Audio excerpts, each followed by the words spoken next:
I'm a guy that's 24. Each day I build some more. I like episode 7 and episode 8. I'm Rich Boy J. Hello boyos, Rich Boy J here, back again with another LEGO Star Wars MOC showcase. You guys know the drill. These are some of the best LEGO Star Wars MOCs that I've come across on the internet. If you don't do anything after this video, just make sure you go and support the builders. They deserve it. The links are in the description.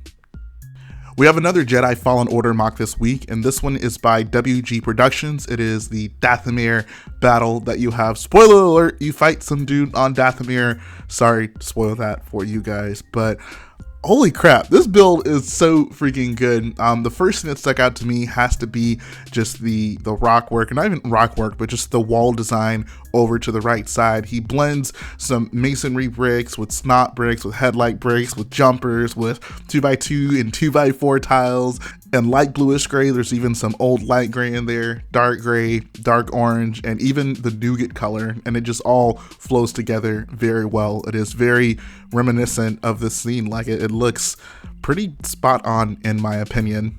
Another thing I really liked about this build is the black base. The seamless black base, using those curved slopes on the edges, makes it look just really nice, really premium, really professional looking MOC, if I might say. And just using the black as the ground here really does a great job at representing the pretty deep pits that you might fall into if you fall off of one of these platforms. I also really like what appeared to be these tree trunk builds with like the dark brown tentacle pieces coming off of them and those trans orange pieces. Those all look really nice. There's just some nice unique uses of color in this build to really break up the monotony of just the typical light grays, dark grays, and blacks that we come to expect from Star Wars builds. As someone who's recently built big minifigs, I have a great appreciation for these two large Zepho statues that are bookending either side of the circular platform. I think they look really good. Those straight horn or blade pieces were really the perfect addition to these guys to have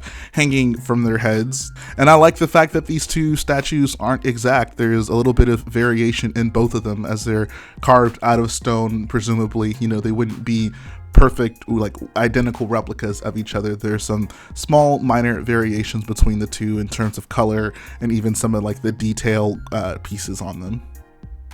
And finally, we have to talk about this circular platform. I think he does an incredible job here. I love the use of these hinge bricks to basically make the base of the circle to have that shape going all the way around. So it's actually a pretty clever use of those parts. It's obviously a lot of those hinge bricks, but I mean, it clearly works here. It works very well in my opinion. He's also included some details on the platform of the build. I'm going to go out on a limb and say that most of those are probably not actually connected to the platform, just based on where the stud placement would be, but I think it still looks very nice. Like obviously when you're trying to design something like this, you'd have a pretty difficult time getting this type of design to, you know, all have stud connections, so I can definitely understand why you would build this like this. And then of course on that platform you have our main character Cal Kestis taking on Terran Malicos, who is shirtless. I don't know why I had to mention that, but I did. He's shirtless. All in all, I think WG Productions did a wonderful job on this build. Anyone who's played this game will absolutely recognize this scene, and he just did an incredible job at replicating it. Wonderful work, man. This MOC is titled The Enslavement of Kashyyyk. It was built by SuArkum Elo, and it's very clearly representing the events unfolding right after Revenge of the Sith, when the clones come in and they actually start enslaving the Wookiees on Kashyyyk. I love how in this build he got across the fact that he was basically just building a part of a Kashyyyk tree without actually having to build the entire tree. Yeah, you can look at this and it's very clear what this is supposed to be representing. So I think the details in the actual tree build just look incredible. Like I love this curved bridge that he has here, this curved walkway sitting right outside of the doorway. I like that he has those clips connected to the railing that have the blue lights on them. That's actually something that I didn't really notice in the film, but like my memories of playing LEGO Star Wars and turning all of those lights on definitely remind me of exactly what that's supposed to be. So I think that's pretty cool. The figure placement is also pretty nice. You have two 501st Boyos taking care of some Wookiees, the Wookiee Warrior minifigures. So they're basically just, taking them wherever they're going to take them. The actual tree build in itself looks pretty incredible. Like, I love the use of snot. Like, there's bricks going in so many different directions to make this just large tree branch right here that the pike guy is standing on, and it all comes together really well. I think even the leaf pieces that he incorporated, having like a good mixture of the standard green as well as the dark green looks really good for Kashyyyk, and the larger part of the tree that goes up towards the top looks good. You'll notice he's using some pretty cool pieces in there, like the shotgun piece, for example. I never would have imagined using that as a detail piece for a tree, but it works. It actually blends in very well.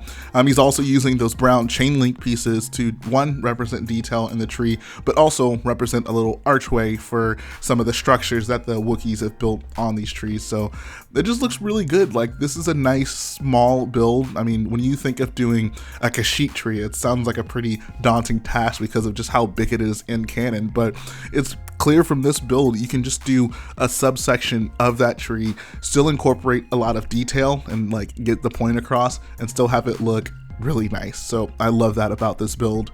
The final MOC we're going to take a look at today is certainly one of the most unique Star Wars battles I've ever seen constructed. It is by Tim Goddard, Inthert, and LamborghiniWaffleSauce. This is on the planet that they have coined Tealus Prime. It's a custom planet, custom battle between Republic forces and Separatist forces, and it's all done at the minifig trophy scale, which is pretty incredible, honestly. Like, I've made kind of a point to show, mostly minifig scale mods, and that's certainly my preference, but these guys are employing some techniques here that even the staunchest supporter of minifig scale would have to get some appreciation out of here. So let's take a closer look. I have a few close-ups of some of the mini models here. The first up is a Z95 Headhunter designed by LamborghiniWaffleSauce, and I don't know how he does it, but he just comes up with some of the best designs for these mini-scaled Star Wars starfighters and just Star Wars vehicles in general, and this one is certainly no exception. Like, this Headhunter looks really good. I love the fact that we got those new wedge plates and that TIE Dorito fighter, and he's using those as the back sides of the wings here, so that's a good use of a relatively new part. I like the use of the bucket here sitting right behind the cockpit. Like, if you just take a close look at any of these nano builds he uses, like, you'll get some pretty incredible ideas for just using parts in creative ways. Next up, we have two of his V-Wing builds, and these are, of course, no exception to his great design. Once again, getting a great use out of those new wedge plates in red. And I think these horn pieces that he decided to use for the wings are actually perfect. Like, that is the perfect piece for that.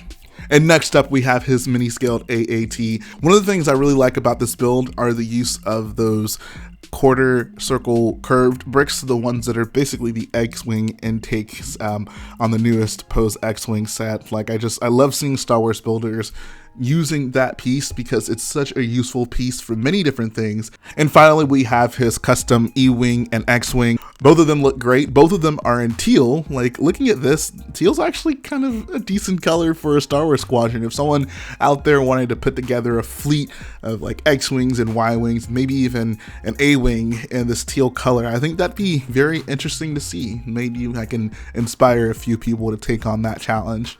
But now let's look at the actual battle. Here's a closer look at Enthert's custom MTT builds, and these things are just incredible. The angles flow together so well. Like, I was fortunate enough for him to send me some decent progress pictures while he was working on these, and they just came out perfectly. Like, he got so many of the angles just so correct on this build, and these are honestly deceptively large. Like, they're obviously, not nearly close to minifig scale, but these are actually some pretty decent sized builds if you were to look at them in person. Which I really just bring up to say, Inthert, if you're listening to this, bruh, do a minifig scale MTT. You already did the Naboo Starfighter. I think it's time for the MTT. Just upscale this thing. Shouldn't be that big of a problem, right?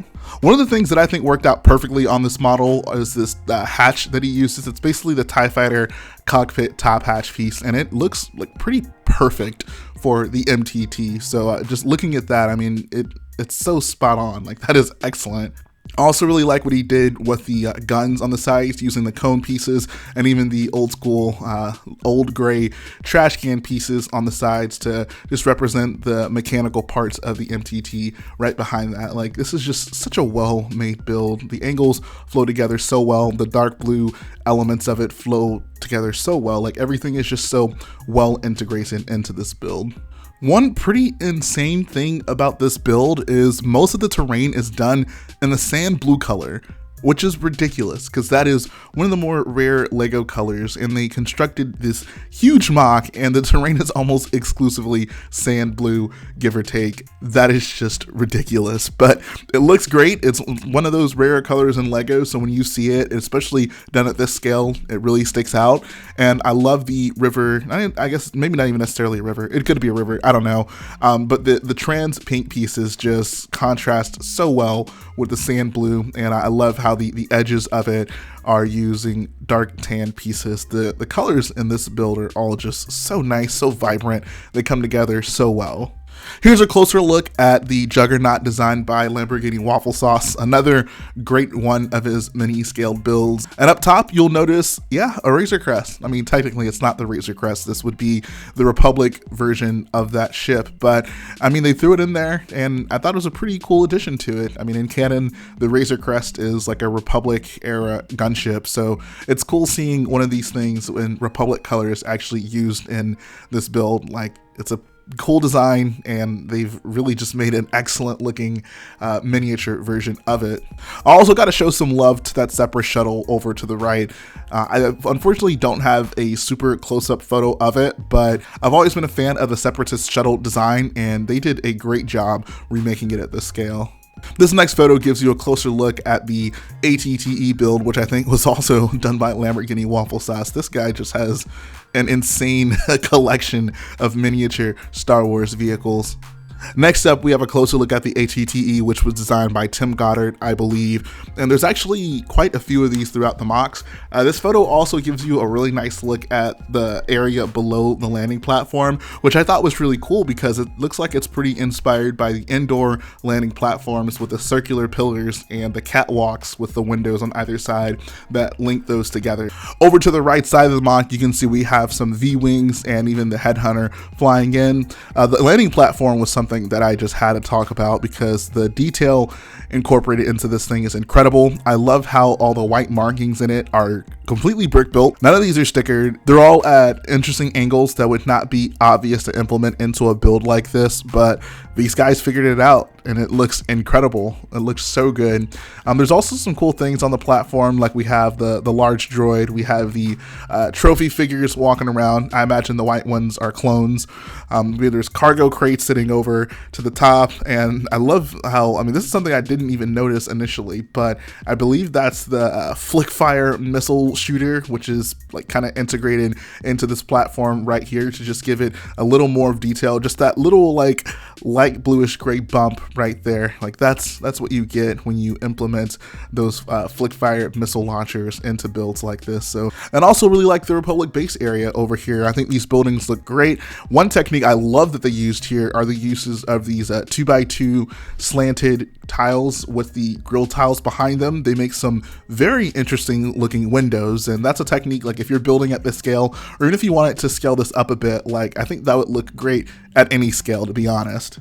All in all, I love this build so much because there's just so many little things to appreciate, and this is what you get when you bring three incredible builders together to design something like this. Like there's so many just incredibly detailed vehicles.